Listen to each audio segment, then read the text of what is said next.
संस्थिता नमस्तस्यै नमस्तस्यै नमस्तस्यै नमो नमः। या देवी सर्वभूतेषु शक्तिरूपेण संस्थिता नमस्तस्यै नमस्तस्यै नमस्तस्यै नमो नमः। या देवी सर्वभूतेषु श्रद्धारूपेण संस्थिता नमस्तस्यै नमस्तस्यै नमस्तस्यै नमो नमः। या देवी सर्वभूतेषु बुद्धिरूपेण संस्थिता नमस्तस्यै नमस्तस्यै नमस्तस्यै नमो नमः। या देवी सर्वभूतेषु वृत्तिरूपेण संस्थिता नमस्तस्यै नमस्तस्यै नमस्तस्यै नमो नमः। या देवी सर्वभूतेषु शान्तिरूपेण संस्थिता नमस्तस्यै नमस्तस्यै नमस्तस्यै नमो नमः। यथाग्नेर्दाहिका शक्ति रामकृष्णे स्थिता हि या सर्वविद्यास्वरूपां तां शारदां प्रणमाम्यहं श्रीशारदां प्रणमाम्यहम। आइए श्री श्री माँ के इस अलौकिक दिव्य जीवन का अनुध्यान हम आगे बढ़ाते हैं।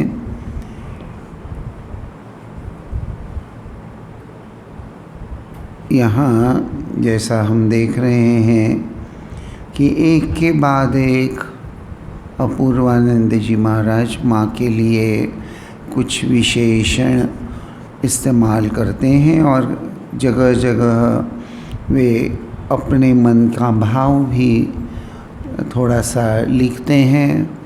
ये अपने मन का भाव लिखने के पीछे एक निश्चित रूप से जो भी किताब को पढ़ेगा या चिंतन करेगा, जैसा अभी हम इस चरित्र के आधार से ही चिंतन करते हुए पिछले कुछ दिनों से आगे बढ़ रहे हैं, तो मन की बात, मन में होने वाला जो प्रभाव है उसकी ओर अपूर्वानंद जी महाराज इशारा कर देते हैं।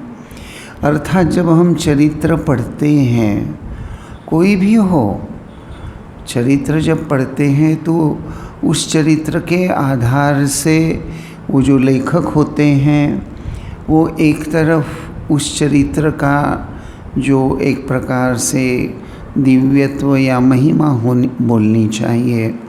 विशेष रूप से अवतार पुरुष का जो चरित्र का वर्णन होता है, वह लीला का भी वर्णन होता है और उसके साथ साथ उसके अंतर्गत, उसके माध्यम से हमारे मन पर उसका जो प्रभाव हो रहा है, यह हमें समझना है। बहुत बार हम लोग ये जो बोलते हैं ना कि बहुत अच्छा लगा, बहुत अच्छा लगा is a kind of simple expression of the effect, है ना। तो अब जब लेक्चर सुन रहे हैं तो आप बोल देंगे कि महाराज बहुत अच्छा लगा। चरित्र पढ़ने के बाद भी ओह कितना अच्छा है, यह विचार शायद आप किसी को कहेंगे नहीं, लेकिन मन में आ जाएगा। तो ये अच्छा क्यों लग रहा है मुझे, क्या इसकी क्या वजह है?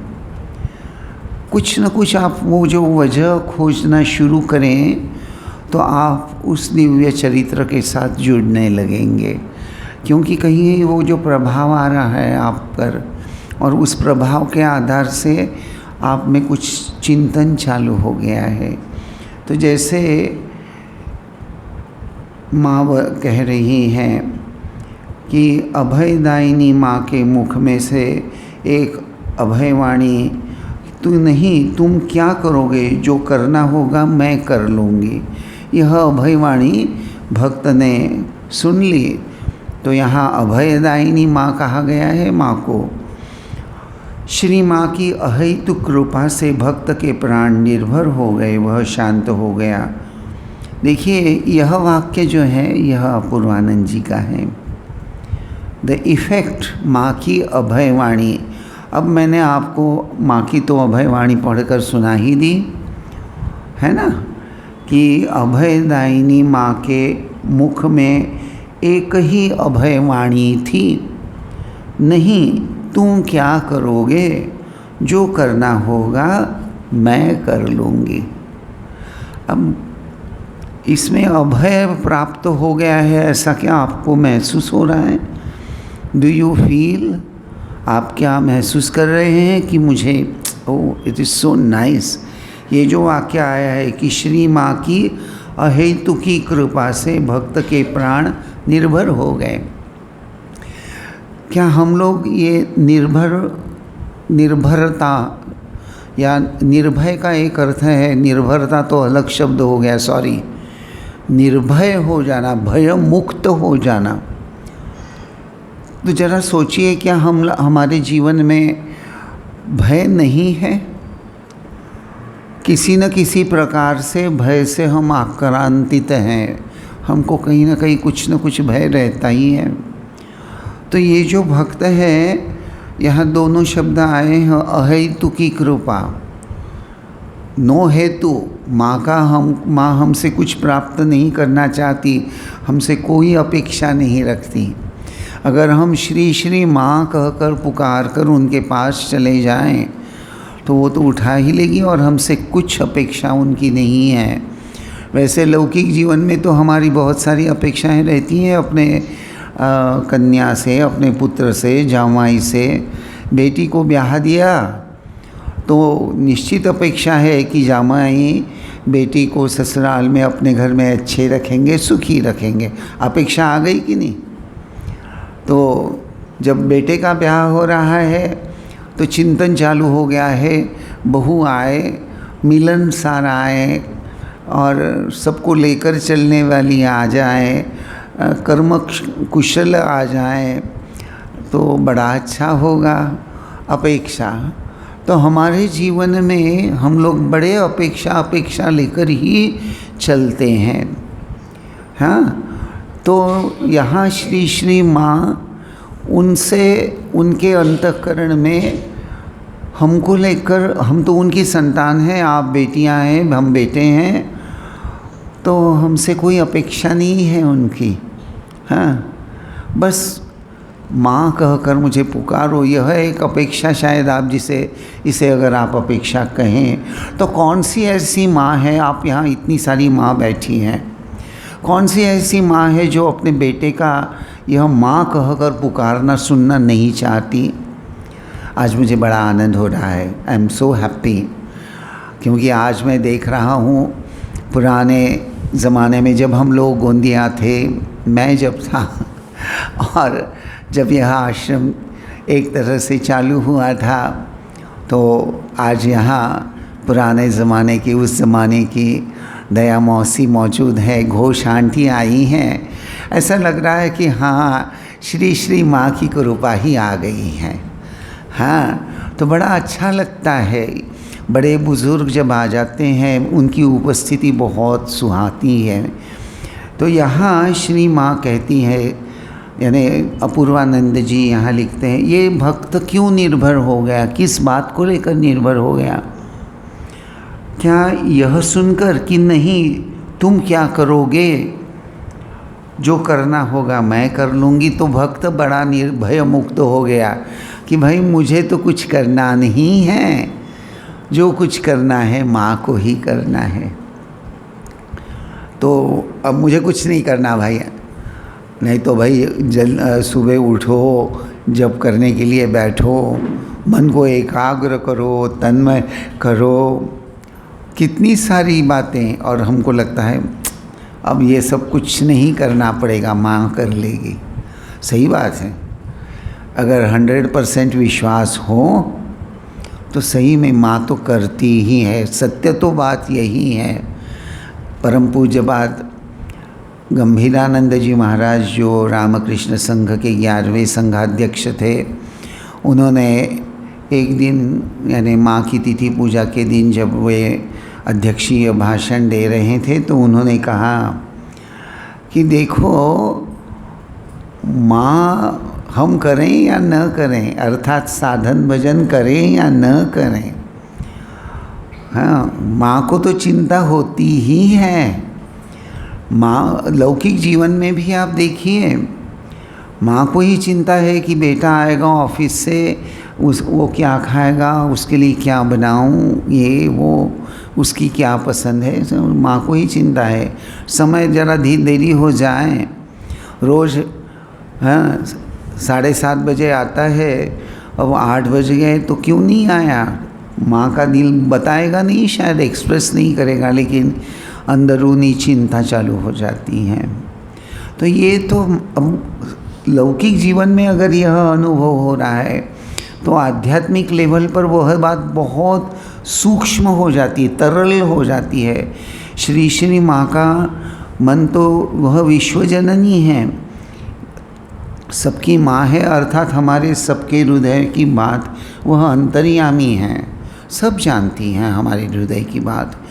और दूसरी बात यहाँ माँ ने जो बताई है, ये जो अभयवाणी है, नहीं तुम क्या करोगे, इट्स ए क्वेश्चन, ये प्रश्न है, ये प्रश्न है। जैसे माँ भक्त को बोल रही है, नहीं तुम क्या करोगे,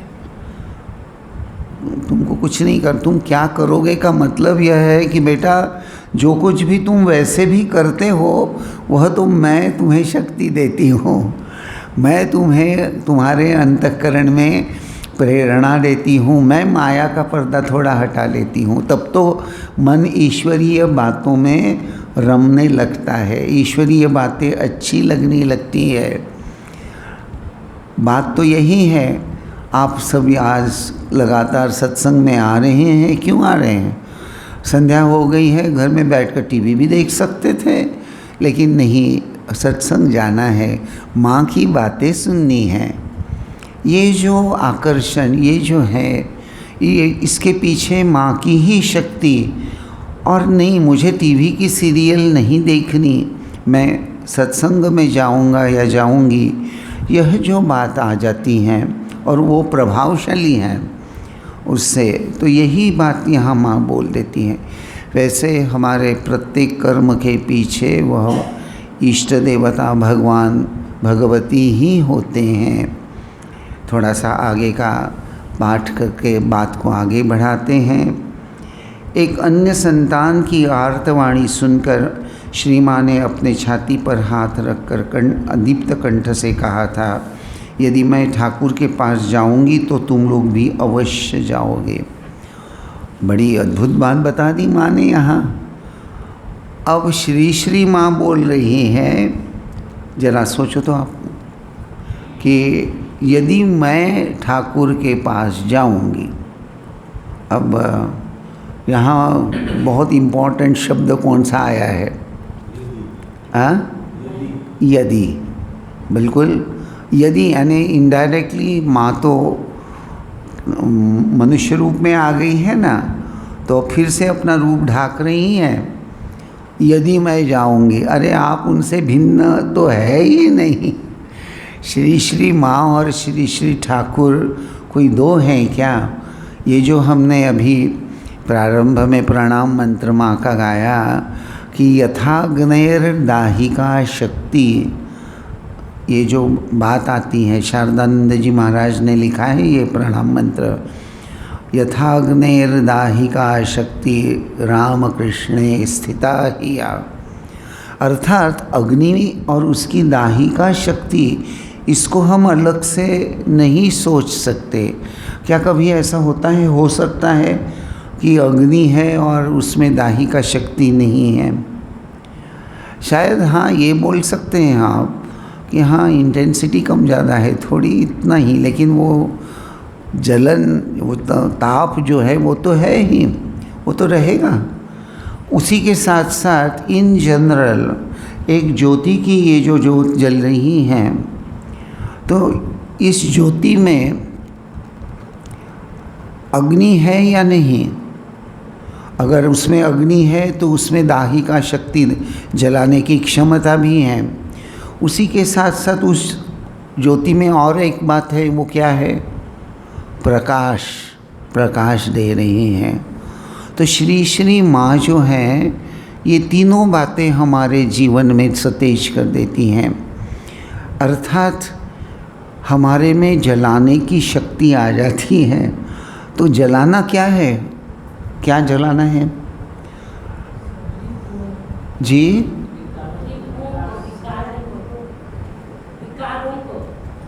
विकारों को, अर्थात हमारे अंतःकरण में। आज मैंने जो प्रारंभ में थोड़ा देवी स्तुति का कुछ भाग गाया, या देवी सर्वभूतेषु वृत्ति रूपेण संस्थिता।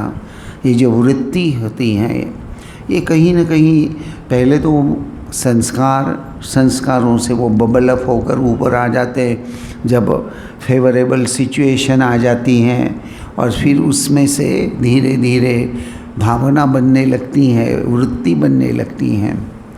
तो ये सब बातें श्री श्री माँ, यह आद्या शक्ति उसके नियंत्रण में है। हाँ, तो इसीलिए माँ का यह जो वाक्य, लेकिन सत्य तो यही है। भले ही माँ ने यदि कहा होगा, सत्य तो यह है, यदि मैं ठाकुर पर विश्वास करता हूँ तो अंत समय में जरूर ठाकुर आएंगे, कम से कम अंत समय में। तो यदि यह शब्द तो मेरे लिए और आपके लिए है एक्चुअली, ये श्री श्री माँ को अप्लाई ही नहीं होता, लेकिन माँ एक लीला कर रही हैं। यदि मैं ठाकुर के पास जाऊंगी तो तुम लोग भी अवश्य आओगे। सत्य तो है, माँ तो ठाकुर से अभिन्न है, तो वो तो श्री श्री ठाकुर में ही जाएंगी ना, और कहाँ जाएंगी? तो यानी माँ ने कितना अश्योरेंस दे दिया हमको। अरे माँ तो ठाकुर के साथ ही एक रूप होने वाली हैं, उनकी ही शक्ति है। यथाग्निर्दाही का शक्ति रामकृष्ण स्थिता ही, ये जो बात आ रही है, तो जो रामकृष्ण में ही उनकी स्थिति है एक तरह से, तो वो तो उनके ही पास। तो फिर हम लोगों को क्या चिंता? तो हम लोग भी भाई, माँ ने जाहिर कर दिया, चिंता मत करो, अंत में ठाकुर की गोद में, माँ की गोद में ही हम जाने वाले हैं। श्री माँ ने सभी आश्रित संतानों का भार लिया था। जिस किसी ने श्री रामकृष्ण के चरणों में आश्रय लिया, उसी को श्री माँ उसी को श्री माँ की अभय गोद मिली। भविष्य में भी जो लोग श्री रामकृष्ण के चरणों में शरण लेंगे, उन्हें भी माँ की गोद प्राप्त होगी। तो यहाँ ये अलग अलग प्रसंग आए हैं, उसको थोड़ा सा एक उदाहरण देकर मैं आपको समझाना चाहूँगा। मैंने थोड़ा सा निकाल कर रखा है, खोजा। श्री श्री स्वर्ण कुमारी देवी करके एक माँ की शिष्या थी, तो उन्होंने अपनी माँ की स्मृतियाँ लिख कर रखी थी, और उनके जो पुत्र थे शारदा रंजन राय, उन्होंने यह बाद में हमारे उद्बोधन का जो कार्यालय हैं वहाँ उन्होंने लाकर दिए थे, तो वहाँ उसी से ये संग्रहित हुए हैं। तो स्वर्ण कुमारी देवी, उन्होंने अपने संस्मरण में लिखा है कि यानी मैं माँ के पास जाती थी, मायरबाड़ी में ही मेरी दीक्षा हो गई थी, लेकिन 1918 के आसपास मेरी दीक्षा हुई थी। और वैसे दीक्षा के समय और उस समय तो ज़्यादा बातें नहीं होती हैं, लेकिन वैसे माँ के साथ एकांत में कुछ बैठकर बातें करें, ऐसा सुअवसर तो मुझे नहीं मिला। यानी हमेशा कोई ना कोई घिरे रहती थी माँ। जब भी ये जाती थी तो आस पड़ोस की महिलाएं आकर माँ के पास बैठी रहती थी। और फिर उस ज़माने में वो नई नई बहू थी तो थोड़ा उस ज़माने के हिसाब से तो कुछ रिस्ट्रिक्शन तो थी ही। हाँ, लेकिन उन्होंने कहा कि श्री श्री माँ का जो आवाज़ वाणी जो थी वो बहुत मृदु और बहुत मीठी थी, स्वीट।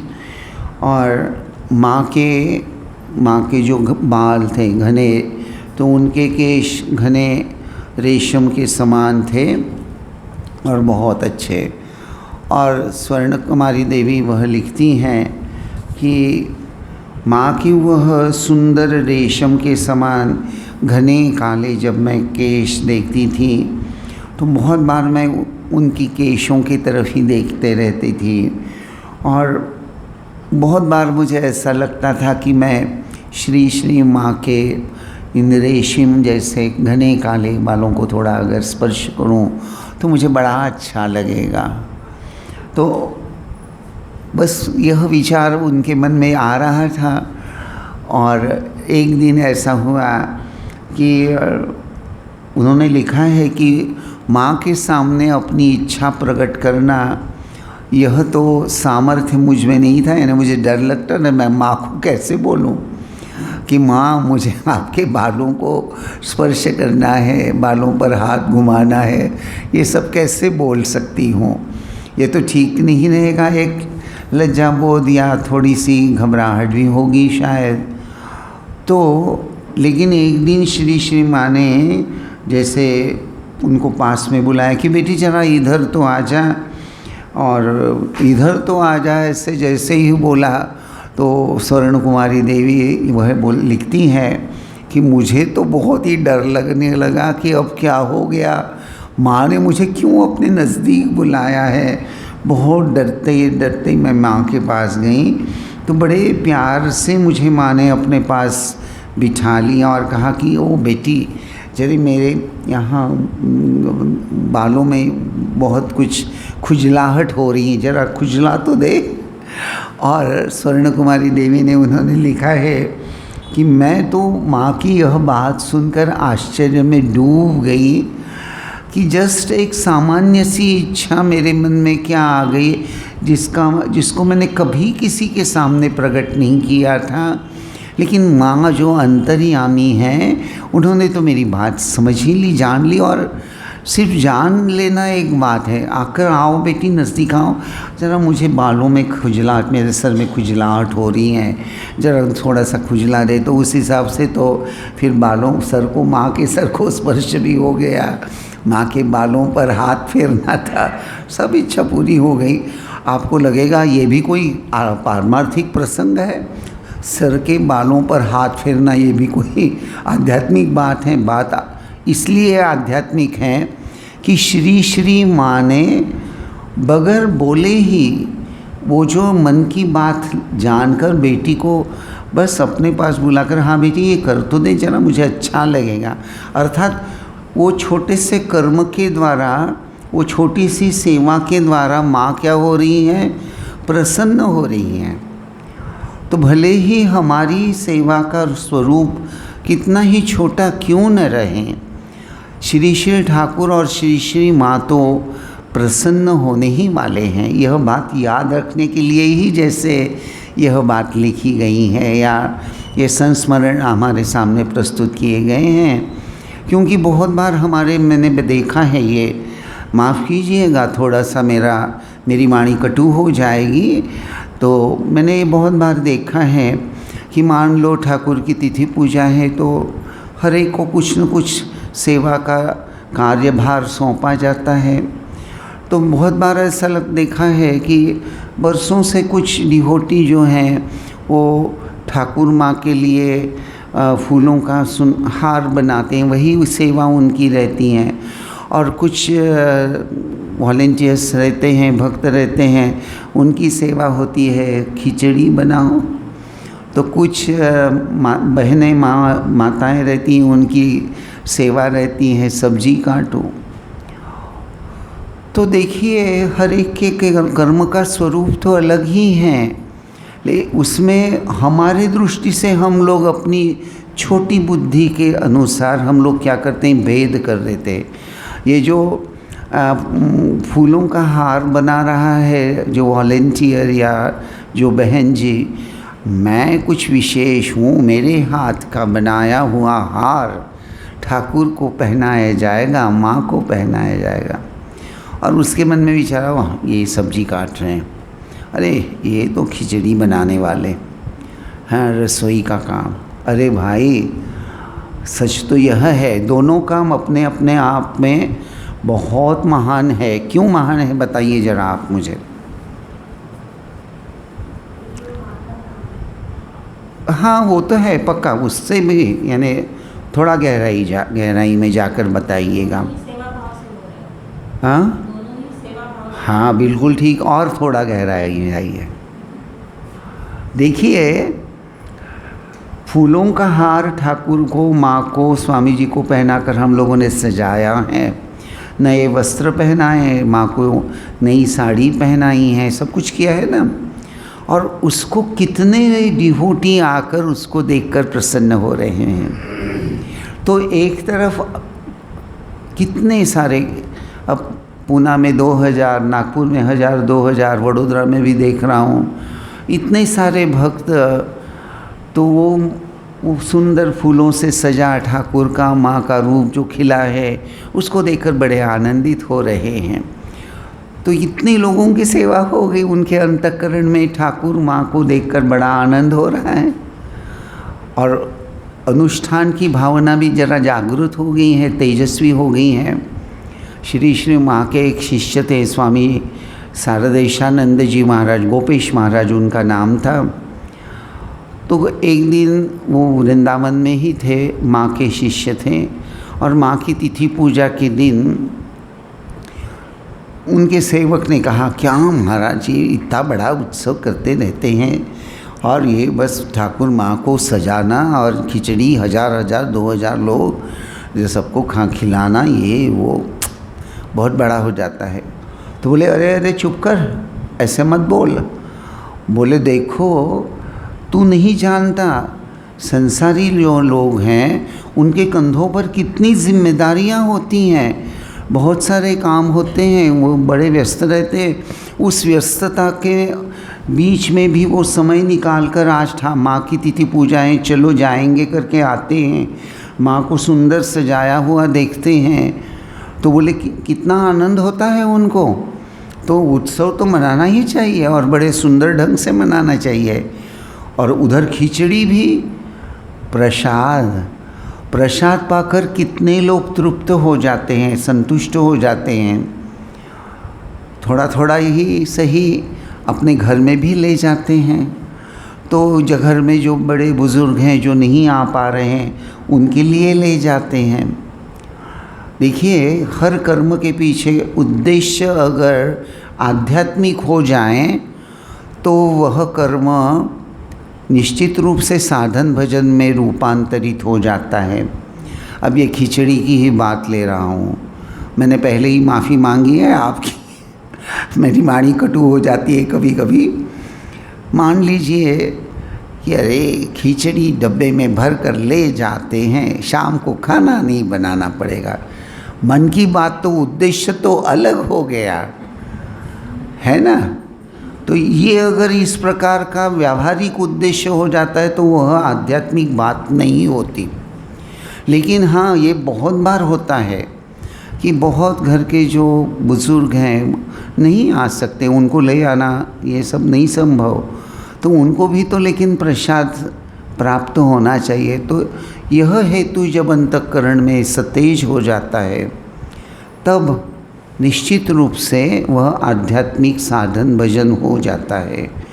तो यहाँ माँ ने एक छोटा सा उदाहरण, और स्वर्ण कुमारी देवी ने यह जो और एक बात बड़ी अभी जो वाक्य हमने पढ़ा ना, यदि मैं ठाकुर के पास जाऊंगी तो तुम लोग जाओगे, ये बात पढ़ी ना हमने अभी।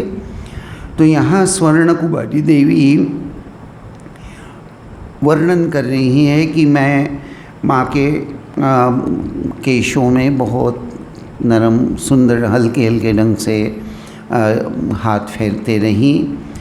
और वो बोलती हैं, और एक बात मैं आप लोगों को बताना चाहती हूँ। मेरे पति जब मृत्युशैया पर थे तब अचानक उन्होंने यकायक अपनी आँखें मूंद ली, आँखें बंद कर ली, और फिर उन्होंने कहा, खास करके मुझे उद्देश्य करके कहा कि देखो भगवान, ठाकुर मुझे ले जाने के लिए आए हैं, ठाकुर मुझे ले जाने के लिए आए हैं। आप सब लोगों को आंसू बहाने की ज़रूरत नहीं है, आप लोग आंसू मत बहाइए। मैं तो श्री श्री ठाकुर का ही हूँ, ठाकुर के पास से ही आया था, ठाकुर के पास से ही जा रहा हूँ, ठाकुर मुझे लेने आ गए हैं। देखिए माँ का यह वाक्य अभय वाणी, जिसको सुनकर भक्त भय मुक्त हो गया। क्या आपको और हमको थोड़ी देर के लिए ही सही मान लेते हैं? भयमुक्त नहीं कर रहा है कि अच्छा, स्वर्ण कुमारी देवी के पति अगर उनके जीवन में यह हो सकता है तो शायद मेरे जीवन में भी, मेरे जीवन का भी अंतिम सत्य तो यही है।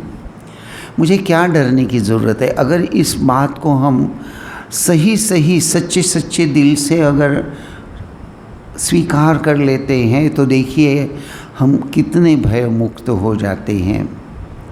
बात छोटी होती, इसलिए मैंने कहा कि स्वर्ण कुमारी देवी की स्मृति कथा बड़ी छोटी सी है लेकिन बड़ी तात्पर्यपूर्ण है।